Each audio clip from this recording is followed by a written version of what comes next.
Hi, welcome to Moments with Marilyn. I'm your host, Marilyn Boyer, the mom of 14 homeschool kids who love the Lord and love each other. I absolutely love young moms, and it's my passion to give you tips and tools to make your journey easier. Thanks for joining us today. This topic I am really passionate about. It's know your history to protect your freedom. Before we get started, just let me say you can access our podcasts on our YouTube channel, on our Facebook page, or anywhere that you choose to download podcasts, Apple Podcasts, Google, whatever. Okay, know your history to protect your freedom. Today is the day before Inauguration Day, 2021. And this is a very disturbing time in our country. Our country is so unstable. The freedoms that we all hold dear are in so much danger. This past year, much has been done to threaten the very bedrock of the freedom our country was founded upon. You know, we hear of mobs destroying statues of men that our country held in esteem for centuries.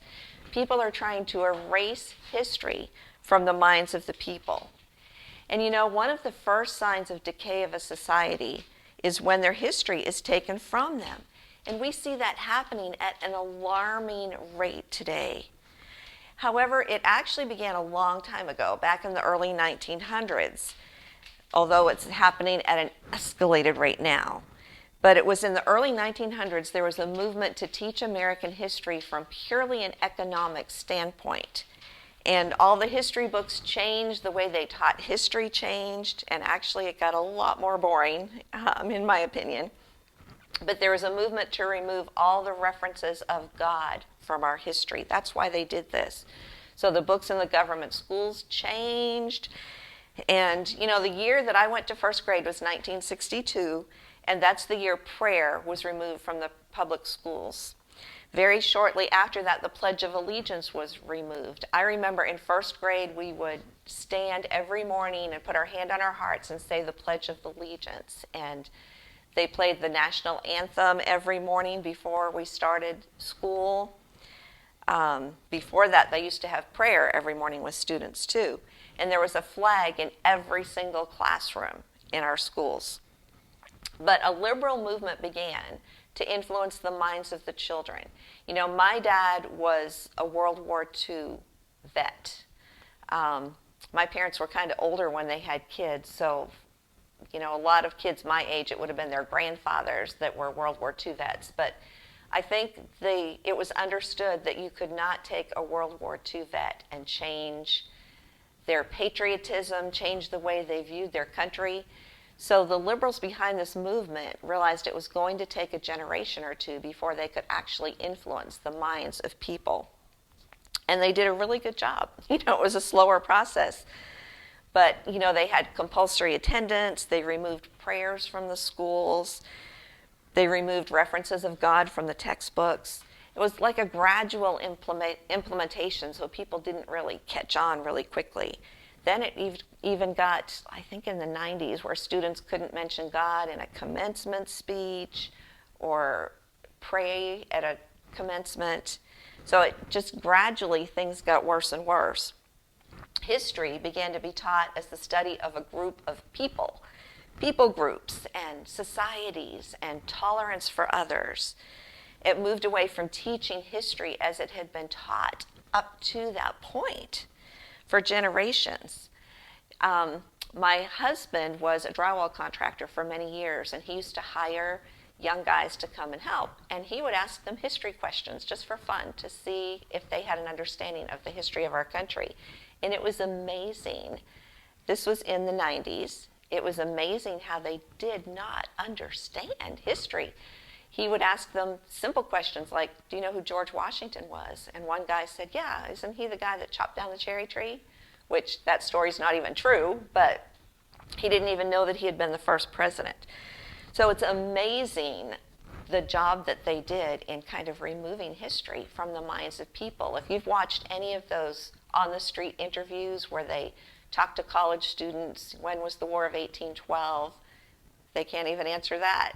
It's amazing. Just watch some every now and then. It will depress you, but it will also prove that point. They also took civics out of school. I never had a civics course in high school. Used to be all high school students had a course in government and civics, and they took that out of the normal public school teaching. So my husband and I were introduced to wall builders, and I will give you a link to their website. They are wonderful. David Barton has used primary sources to find out about the history of our country, and his resources are amazing. It was a real eye-opener for me. I hated history when I was in high school because it was just dry facts, boring. I thought, how does this even affect me? I hated it. But David Barton, from him, we would listen to his presentations. He's got DVDs that you can purchase. He's also got a lot online that you can listen to for free. And he would tell stories of people in American history, and I would think, wow, I want to find out more about that guy. I never knew about this person. For instance, the presidents that you don't know too much about are probably the ones that were Christians. For instance, James Garfield. Who knows anything about James Garfield except that he was a president? Well, if you study, we got a book about James Garfield that I heard David Barton talking about. And he ran away from home to work on riverboats. His mom, his parents were Christians, but he spurned that. He ran away. He was working on a riverboat, and one night he fell off the riverboat. He couldn't swim. He was drowning. And he reached out to grab something, and there was a rope there. Miraculously, he pulled himself up. He was saved. And he started thinking about his life, and he realized that it was the way that the rope was attached to the boat was kind of an odd fashion. And he came to the conclusion that God had preserved his life. He returned home. When he walked in the house, he found his mom on her knees praying for his salvation. And that was so important in his life. It was a few weeks later that he actually became a Christian. And he would hold evangelistic meetings while president in the White House. That's why you don't know anything about James Garfield. It's just amazing.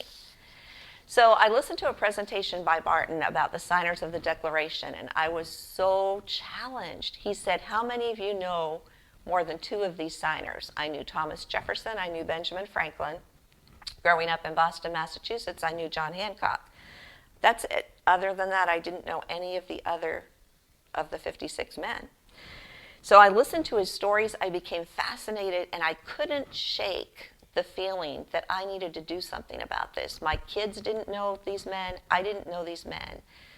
So I started doing research. I asked David Barton about where to do my research. There was this set of books that was written in the early 1800s by people that actually knew the signers of the Declaration.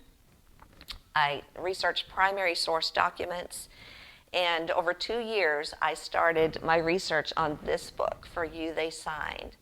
The stories, true stories of the 56 men who signed the Declaration of Independence. I was amazed at the sacrifices that these guys made for our freedoms, and we don't know them anymore.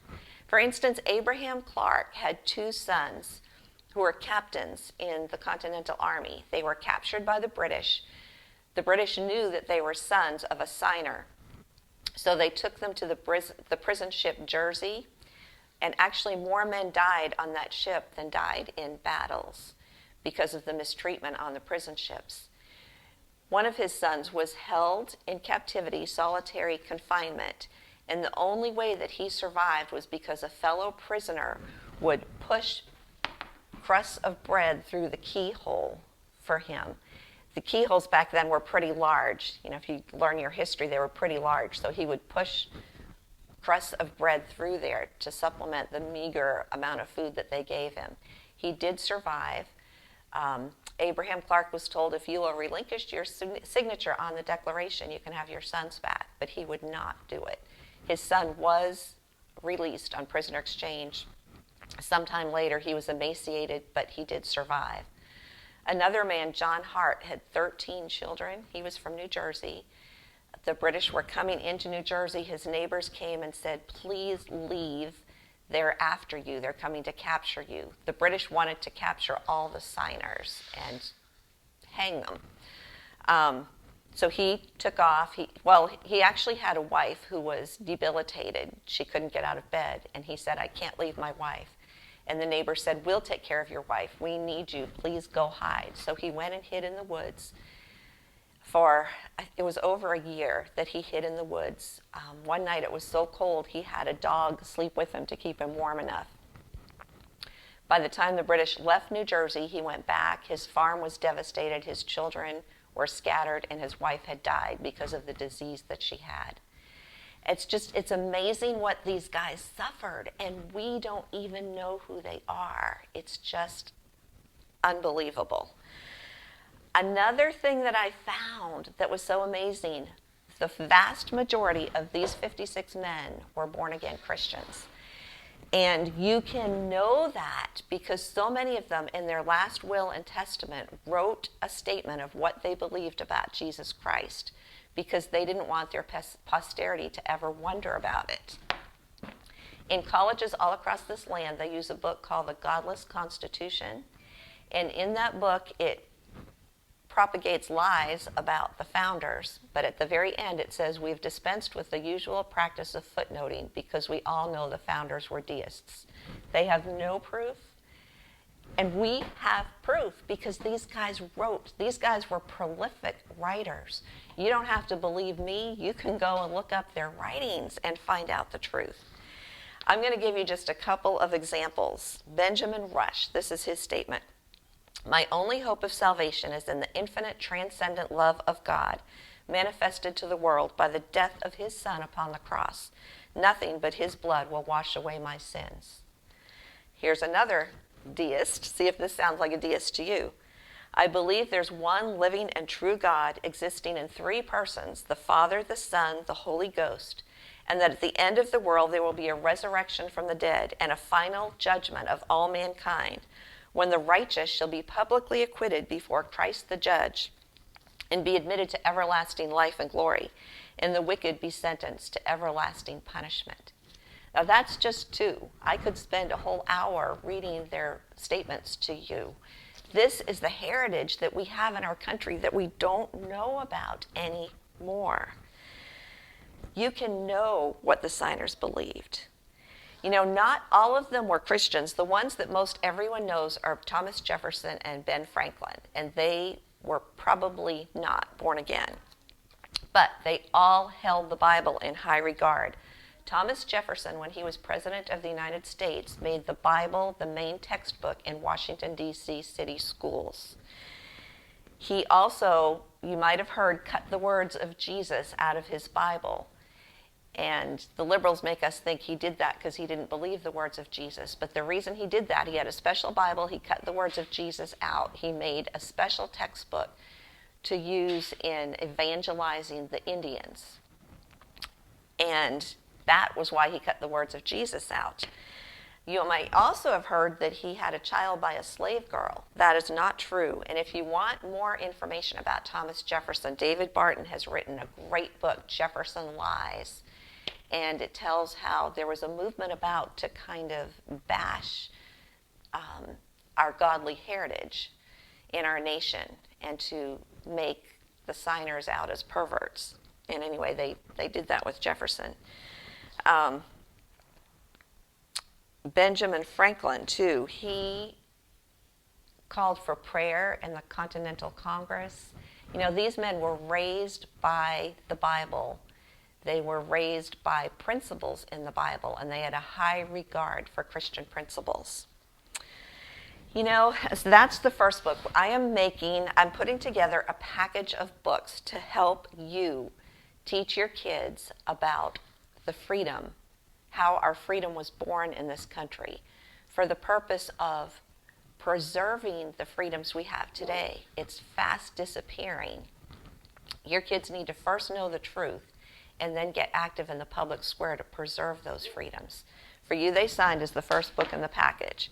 While I was doing my research for You They Signed, I ran across so many other stories of people that were not signers that I just had to share those stories with you. Profiles of Valor has 40 stories of people that played a major role in the War of Independence. People, some that you've heard about, like George Washington, Sam Adams. Others, like the Reverend Jonathan Mayhew, the Reverend Jacob Duché. Pastors played a huge role in the American Revolution. Wentworth Cheswell, a black man. Colonel Ethan Allen, Reverend Lemuel Haynes, a black preacher.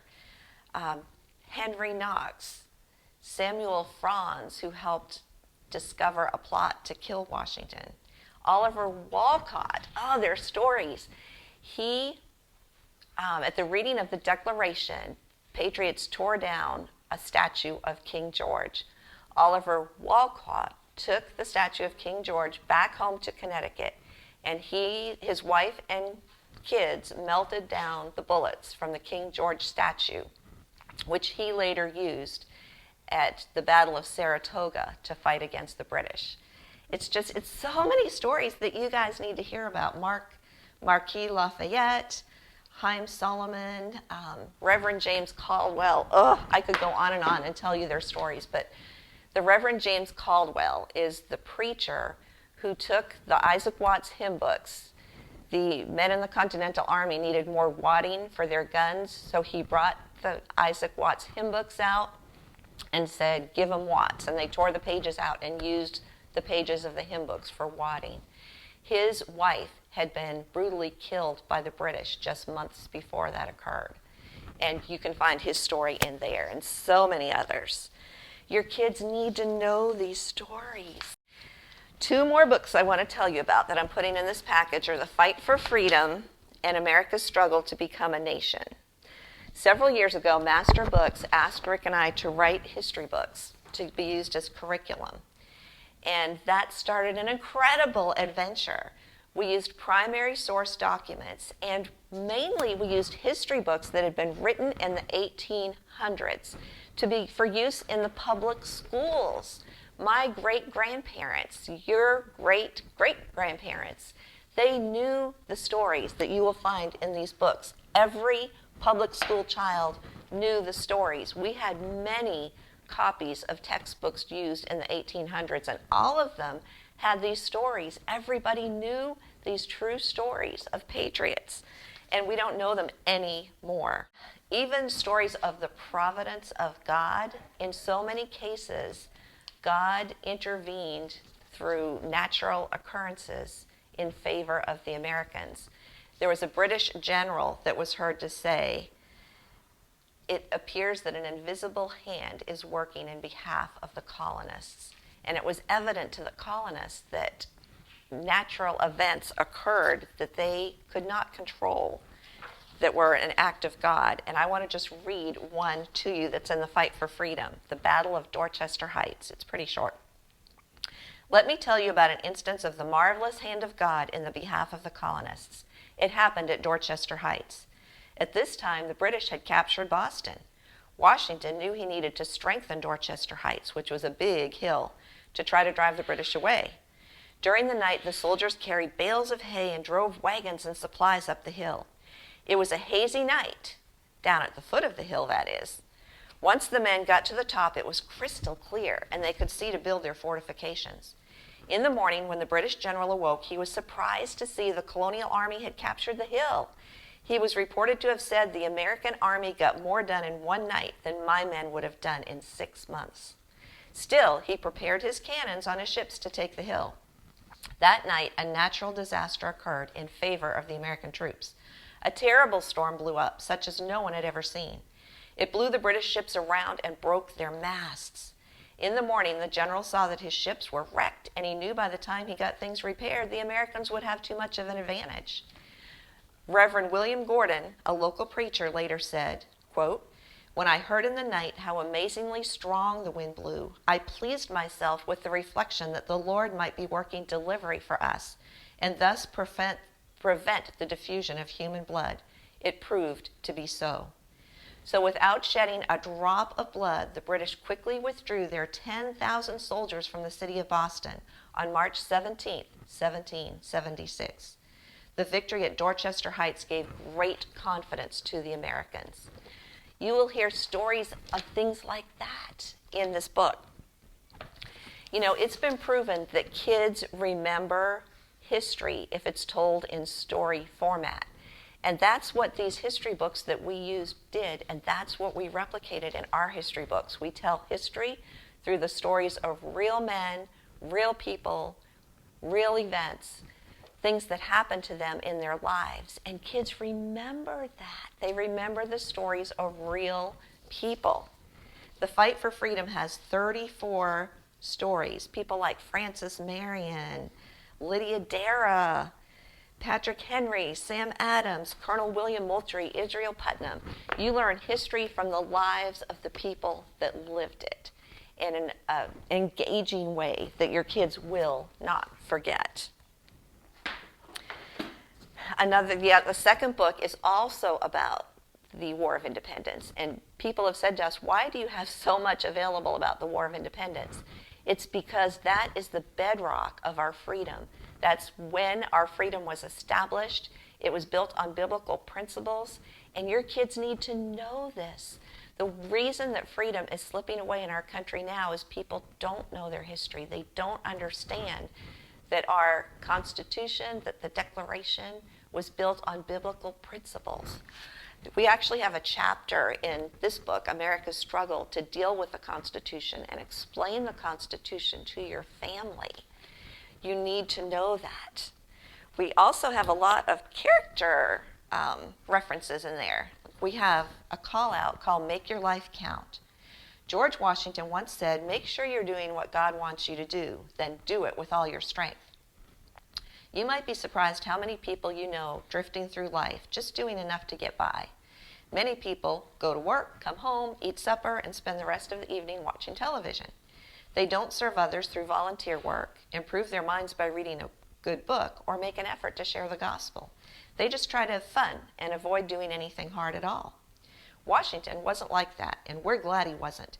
His life was far from easy because he worked hard and faced danger for the sake of doing important things. He served others as top general in the War of Independence, which surely would have gotten him hanged if the British had won. He worked hard and left his beloved home for many weeks to lead the meeting that gave our Constitution as a nation. He did many other hard and courageous things too, and it was always for the purpose of serving God and his country. I hope you don't want to play your life away. Your country, your family, and God's kingdom need people who want to accomplish things with their lives. Ask God to show you some great works that you can do, and then attack them with all the strength that you have. Nothing else in the world is worth living for. This is the kind of information you will find in these books. Information about men and history, and also call-outs to help your kids apply that to their life so that they can have an effect on their world. We need that so badly right now in our world. I just want to read to you. We sent these books to Chief Justice Roy Moore. He's the Ten Commandments judge from Alabama. He deserves our respect. He has fought for our freedom in our present day. He read these books from cover to cover. He said, as a graduate of the United States Military Academy at West Point and a veteran of Vietnam, I have the greatest respect and love for our country. Unfortunately, our children are not being taught the history of our nation in most of our public and private schools.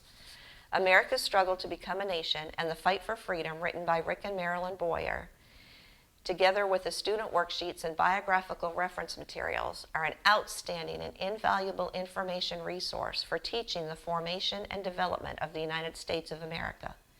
Rick and Marilyn have done a remarkable job of documenting the struggles and sacrifices of brave men and women who, with a firm reliance on the protection of divine providence, risked their lives, fortunes, and sacred honor to build this land that we love.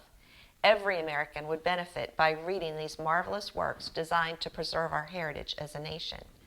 You know, he called me personally after he read these books. He said he's a huge history buff, but there was stuff in these books that he didn't know. And it's the stuff that our grandparents, great-grandparents, and great-great-parents, everybody knew. Every school child knew this information. He also said he recommended them to be read by his son, who's going to West Point. I considered it a super great honor that he called me And he talked to me for around 15 minutes, and he's been such a stalwart defender of freedom, and he deserves our honor and respect. But just in closing, I cannot emphasize how vital it is for your family to become informed of our history. This is the time where we as Christians need to be involved in the public square. It's because we haven't done that. We've been too complacent that our country's in such a mess that it's in now. So the first step is informing your family. The second step is getting engaged, and we might do a podcast about that at another time with my husband and son. But anyway, I have packaged these 4 books together for you, and I'm giving you a 35% discount to get these together as a package. You can find them on our website. You'll find a link below in the show notes, and I would strongly encourage you to get them and read them as a family. If you have any of them, you can also purchase them individually. That will be an option for you too as well. Our website is characterconcepts.com. We do character curriculum from preschool through high school.